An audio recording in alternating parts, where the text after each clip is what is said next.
Merhaba, iyi günler. Cumhurbaşkanı Recep Tayyip Erdoğan yarın Amerikan Başkanı Donald Trump'la buluşacak. Bu uzun zamandan beri gerçekleştirmek istediği bir buluşmaydı. Nihayet oluyor ama Amerikan tarafının aynı önemi atfetmedikleri tartışmalı. Etmedikleri kesin de nasıl bir önem atfettikleri çok belirli değil. Türkiye'nin böyle bir şeye, Ankara'nın bu buluşmaya önem atfetmesi tabii ki her şey bir yana sembolik olarak dünyanın hala bir numaralı gücü olan Amerika Birleşik Devletleri'nde Beyaz Saray'da, Oval Ofis'te fotoğraf vermek başlı başına önemli. Konuşacak da çok şey var. Sorunlar var. Sorunlar olmasa da, çok net sorunlar olmasa da Türk-Amerikan ilişkilerinde hep konuşulacak şeyler olmuştur. Ama bu sefer çok önemli meseleler var. En azından Ankara için çok önemli meseleler var. Birincisi Suriye ve Suriye'de Kürtlerin Amerika ile bir tür stratejik işbirliği yapıyor olması ve en son alınan silah verme kararı. İkincisi Fethullah Gülen'in hala Amerika Birleşik Devletleri'nde yaşıyor olması. Üçüncüsü de Reza Zarrab davası. Bu üç olayda Ankara'nın öteden beri Amerika Birleşik Devletleri'ne sürekli sıkıştırdığı ve Amerikan yönetiminden çok somut olarak Ankara'nın istediği yolda adım atmasını istediği hususlar. Bunların her biri başlı başına Ankara için çok önemli ama bunların her birinin Amerikan yönetimi açısından o kadar önemli olduğu söylenemez. Özellikle tabii ki YPG'nin silahlandırılması, yani Suriye Demokratik Güçleri içerisindeki Kürt unsurların kendi Pentagon'un deyimiyle silahlandırılması meselesi Amerika Birleşik Devletleri'nin önceliği. Onu biliyoruz. O kadar ki önceliği ki Erdoğan gelmeden önce bu karar açıklandı. Karar Trump tarafından onaylandı, izin verildi ve açıklandı. Pazartesi izin verildi, Salı resmen açıklandı. Bu Aydın Selce'nin açık oturumda geçen hafta söylediği önemli bir değerlendirme vardı. Amerika Birleşik Devletleri Erdoğan'ın geleceğini, Beyaz Saray'daki buluşmayı resmen açıklamayı bayağı geciktirdi. Ancak YPG'ye silah kararı açıklamasının ardından Ankara'dan ziyaretin iptali yolunda, olmayacağı yolunda hiçbir açıklama gelmemesi, hatta tam tersine Erdoğan'ın Trump'la bu konuyu yüzde konuşacağını söylemesiyle beraber bu açıklama yapıldı. Yani Aydın'ın dediği gibi resmi açıklamadan önce Ankara'ya isterlerse bu ziyareti iptal etme şansı tanınmış olabilir. Ancak Cumhurbaşkanı Erdoğan bu ziyareti her ne olursa olsun yapmak istiyor. Şimdi buraya da temel konunun YPG'nin silahlandırılması olacağı kesin. Erdoğan bu konuda Trump'a geri adım attırabilir mi? Bu silah verme meselesinden Amerikan başkanı geri döner mi? Bunun olabileceğini düşünen hiç kimseye rastlamadım. Yapılan yorumlarda temenni edenler var ama olabileceğini söyleyen kimseye rastlamadım. Ancak herkes yine de şunu söylüyor. Trump çok değişik birisi. Neyi ne zaman yapacağı belli olmuyor. Öngörülemeyen birisi. Çok çabuk fikir değiştirebilen birisi. Dolayısıyla ne olur ne olmaz diye bir ufak da olsa kapı aralanıyor. Ve Ankara'nın da buna çok önem verdiğini kestirmek mümkün. Yani Trump'ın öngörülemez birisi olması birçok devlet için, birçok devletin yöneticileri için riskli bir hususken Ankara için, Türkiye yönetenler için pekala bir avantaj olarak görülebiliyor. Neden böyle?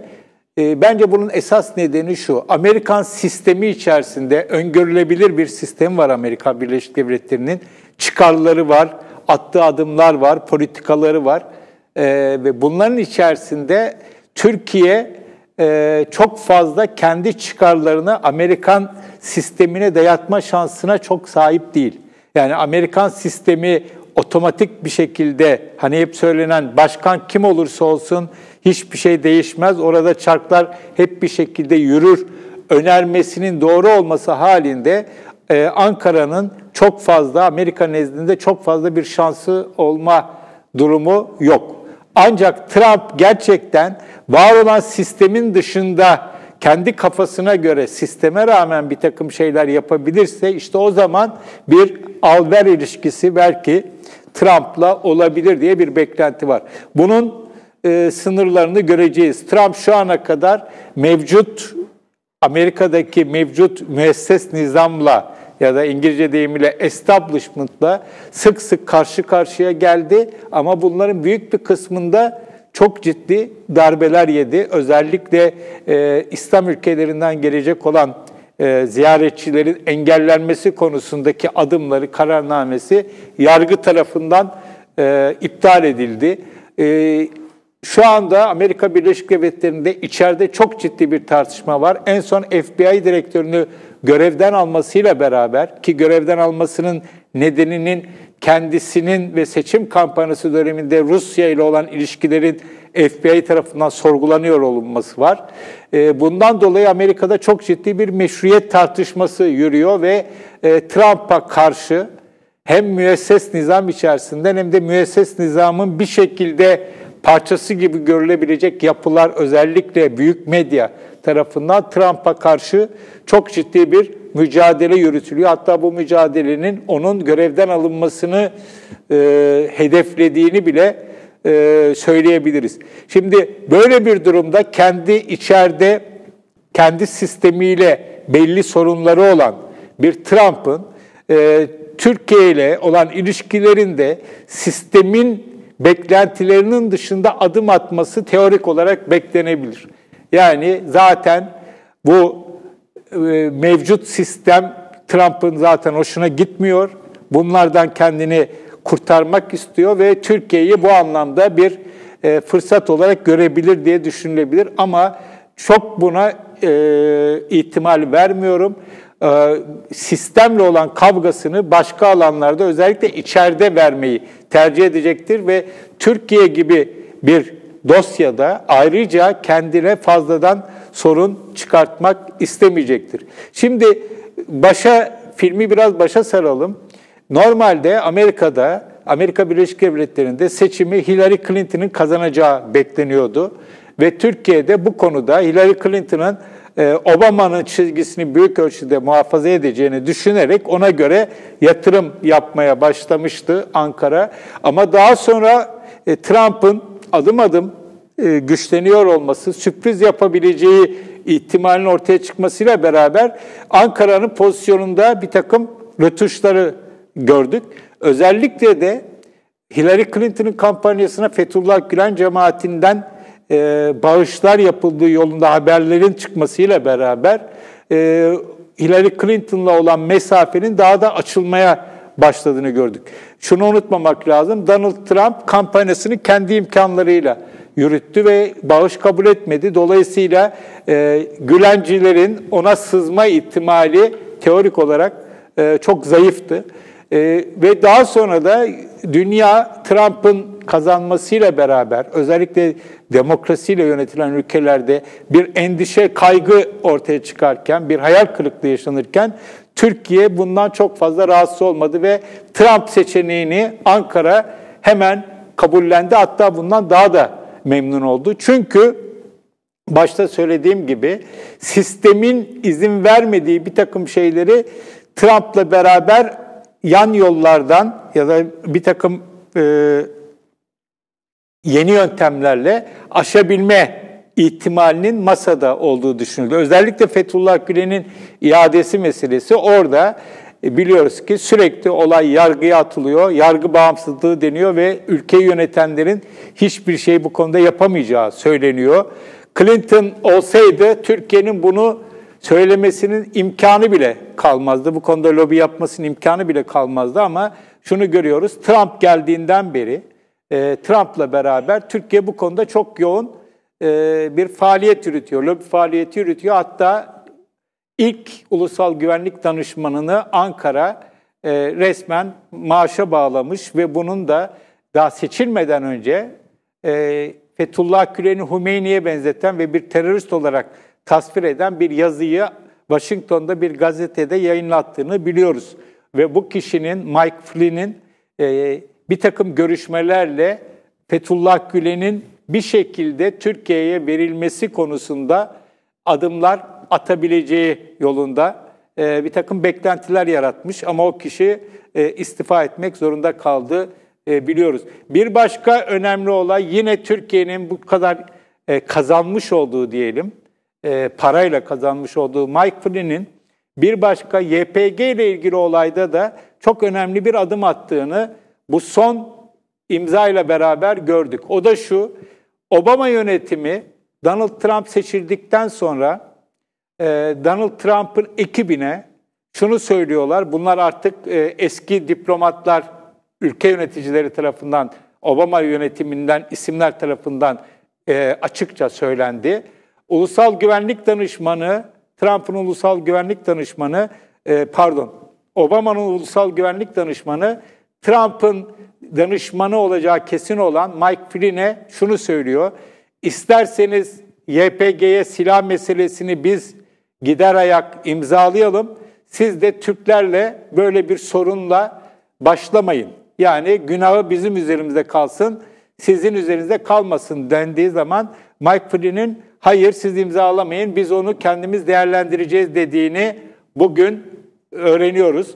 Belli ki orada da Türkiye Mike Flynn üzerinden YPG'ye silah verilmesi meselesini de bir şekilde iptal ettirmek ya da en azından erteletmek konusunda adımlar atmış. Ama Mike Flynn gittikten sonra şu anda Obama'nın Trump'ın etrafındaki çoğu asker kökenli insanların, üst düzey yöneticilerin Trump'a YPG'nin bir an önce silahlandırılması konusunda o izni imzalattığını anlıyoruz. Buradan geri dönüş olabilir mi? Ya da buradan geri dönüş olamazsa diğer konularda Zerrab konusunda ya da Fethullah Gülen konusunda bir takım Türkiye'nin, Ankara'nın istediği şeyleri Trump verebilir mi? Şu ana kadar yaşananlardan, görünenlerden Trump'ın pekala bunlara isteyebileceğini öngörebiliriz. Yani ne olacak ki bu zaten kimdir bu adam? Gitsin Türkiye'ye ya da başka bir ülkeye diyebilir. Ya da Zerrab davasında da çok da fazla cevval bir yargı süreci olmasını çok umursamayabilir. Yani bunlardan Türkiye'nin beklentilerini karşılamak isteyebilir. Ancak istese bile bunu yapabilme imkanının olduğunu düşünmüyorum. Çok güçlü dirençlerle yargıdan ve diğer kurumlardan, çok ciddi medyadan çok ciddi dirençlerle karşılaşacaktır. Bu anlamda istese bile, yani Erdoğan'ın taleplerini karşılamak için ona sözler verse bile bunu hayata geçirebilme imkanının çok fazla olduğunu sanmıyorum. Özellikle YPG meselesinde artık bunun dönüşünün olacağını hiç düşünmüyorum. Çünkü Trump'ın seçimdeki en önemli vaatlerinden birisi dış politika vaati olarak IŞİD'i sonlandırmaktı. IŞİD'i sonlandırmanın bir ayağı Musul'da yaşanan operasyonda ağır ağır yürüyor. Bir diğer ayağı da Suriye olacak ve Rakka olacak. Ve Rakka'da da Amerika'yı yönetenler Suriye Demokratik Güçleri dışında sahada başka bir unsur göremiyorlar. Şimdi genellikle bize şöyle bir seçenek sunuldu. Yani Trump'ın önünde iki tane seçenek var. Birisi Suriye'de SDG yani Suriye Demokratik Güçleri ki YPG ağırlıklı. Bir diğer seçenek de Türkiye. Halbuki Amerikan medyasında ve Amerikan düşünce kuruluşlarının ürettikleri metinlere baktığımızda böyle bir ikili seçeneğin asla söz konusu olmadığını görüyoruz. Ortada var olan iki seçeneği şöyle tarif ediyorlar. Bir, SDG, Suriye Demokratik Güçleri. İkinci seçenek Amerika'nın kendi ordusu, ABD'nin kendi ordusu. Yani bu silahlandırma olayı olmasaydı, IŞİD'i yok etme perspektifinden vazgeçecek değildi Amerika Birleşik Devletleri. Ama bunun yolu olarak da Kürtlerle bu anlaşmayı yapmayıp Kürtleri partnere almamaları durumunda Türkiye ile şu ya da bu şekilde Türkiye'nin desteklediği muhalif güçler mi olur, Türk ordusu mu olur? Onunla bir operasyon yapma seçeneğinin hiçbir şekilde masada olmadığı söyleniyor. Eğer Kürtler olmasaydı yapılacak olan Amerika'nın doğrudan kendi ordusuyla oraya girmesi, ki bu konuda hiç hevesli olmadıklarını görüyoruz. Yani Amerika Birleşik Devletleri orada kendi hatlarında karada savaşacak unsurlar arıyor ve burada güvenebileceği, şu ana kadarki deneyimlerinden hareketle güvenebilecekleri unsurlar Suriye Demokratik Güçleri. Ankara'nın yeterince IŞİD konusunda bir güven veremediğini çok net bir şekilde müşahede ediyoruz. Yani bir Ankara seçeneğinin, Ankara ile beraber bu IŞİD operasyonu yapma seçeneğinin Trump'ın yanındaki ekipte çok fazla olmadığını, belki de hiç olmadığını görüyoruz. Şimdi Obama'nın ilk seçildiği zaman da Obama önce Kanada'ya gitmişti ama Atlantik ötesi ziyaretini Türkiye'ye yapmıştı. Bu hep söyleniyor. Çok önemli bir ziyaretti. Yaptığı konuşmalar çok önemliydi ve Türkiye'yi bir nevi tüm İslam dünyasına örnek olarak gösteriyordu. Türkiye üzerinden tüm İslam dünyasına seslendi ve o tarihte de bunun anlamı bayağı bir vardı. Türkiye Avrupa Birliği sürecinde hızla ilerleyen, reformlarla hızla ilerleyen bir Türkiye'ydi. Şu anda Amerika Birleşik Devletleri'nin başında popülist bir lider var. Demokrasiyi çok fazla önemseyen bir kişi olmadığı çok belli. Basın özgürlüğünü, diğer konuları çok fazla önemseyen bir lider olmadığı çok belli. Ama Trump Türkiye'ye gelmedi, geleceğe de benzemiyor. İlk ziyaretlerini Suudi Arabistan'a ve İsrail'e ve Vatikan'a yapacak. Suudi Arabistan'a yapacak olması da zaten arada geçen süre içerisinde Türkiye'de ve Amerika Birleşik Devletleri'nde nelerin değiştiğini bizlere gösteriyor. Şunu unutmamak lazım. Donald Trump çok popüler bir tabirle ulu orta kullanılıyor ama ona en uygun isimlerden birisi herhalde odur. İslamofobik birisi.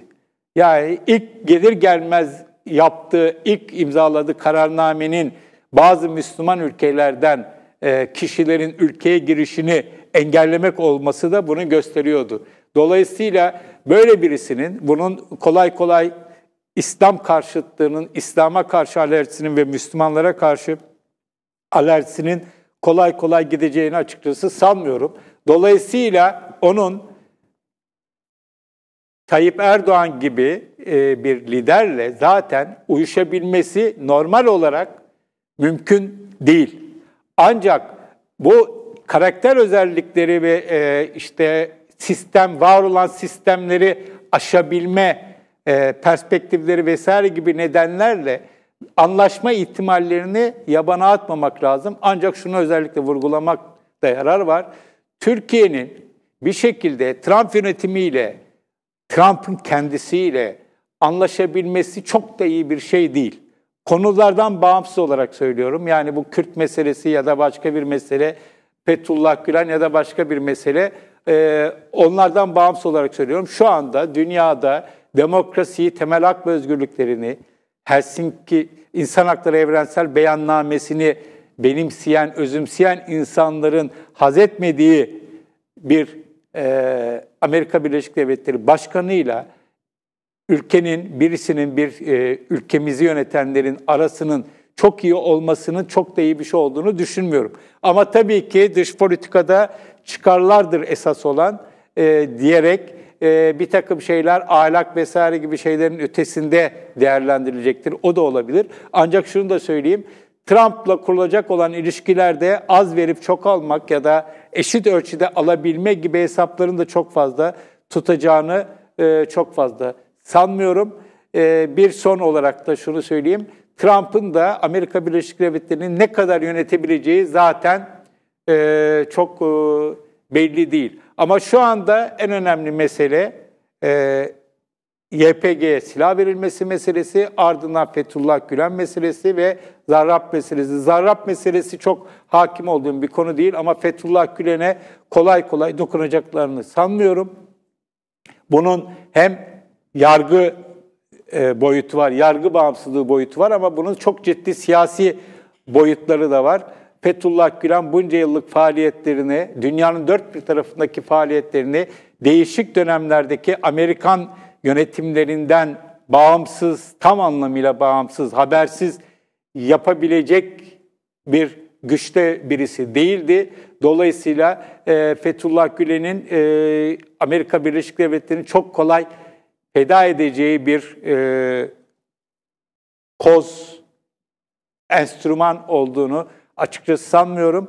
YPG konusunda da bu noktadan geri dönüş olacağını sanmıyorum. Türkiye'nin Amerika Birleşik Devletleri'ni bu konuda ikna etmeye çalışmak yerine kendi Kürt politikasını ve Suriye Kürtlerine yönelik politikasını gözden geçirmesinde yarar var. Biliyorsunuz bugün de Putin Suriye'de Kürtlerle çalışmaya devam edeceklerini söyledi ama silahlandırmanın söz konusu olmadığını ama birlikte çalışma olacağını söyledi. Suriye'deki Kürtler baktığımız zaman hem Amerika Birleşik Devletleri ile hem Rusya ile hem bir şekilde Esad yönetimiyle bir şekilde bölgenin diğer önemli gücü olan İran'la çok da sorun yaşamıyorlar. Yaşadıkları tek sorun Türkiye ile yaşanıyor. Türkiye'nin kırmızı çizgileri nedeniyle. Ama Türkiye'nin tek başına bütün bu güçlerle bir şekilde değişik düzeylerde destek alan Kürtlerin önünü kesme, onları etkisizleştirme, Kürt örgütlerinin YPG ve PYD'yi tabii ki kastediyorum, etkisizleştirme çabaları şu ana kadar bir sonuç vermedi. Bu saatten sonra da sonuç vereceğe benzemiyor. Bence yapılması gereken bu güçleri Kürtlerle, PYD ve YPG ile daha doğrusu çalışmaya ikna etmek için boşuna uğraşmak yerine Türkiye'nin, Ankara'nın kendi politikasını gözden geçirip Suriye'deki Kürt örgütlerini, Kürt yapılanmalarının daha uzlaşılabilir bir noktaya çekme yolunda gayretler sarf edilmesidir. Zamanında temaslar olmuştu, bunu biliyoruz. Türkiye'de tabii o dönemde çözüm süreçleri vesaire vardı. Bir takım temaslar oldu ama akamete uğramıştı. Trump'ı ikna etmekle uğraşmak yerine, ki bundan bir şey çıkmayacağını kestirebiliyoruz, Türkiye'nin kendisinin Kürt politikasını gözden geçirmesi herhalde herkes için en hayırlısı olacaktır. Özellikle de Türkiye için ve Türkiye'nin de bu sayede kendi Kürt sorunuyla da yeniden yüzleşmesi imkanı belki doğmuş olur. Şimdilik söyleyeceklerim bu kadar. İyi günler.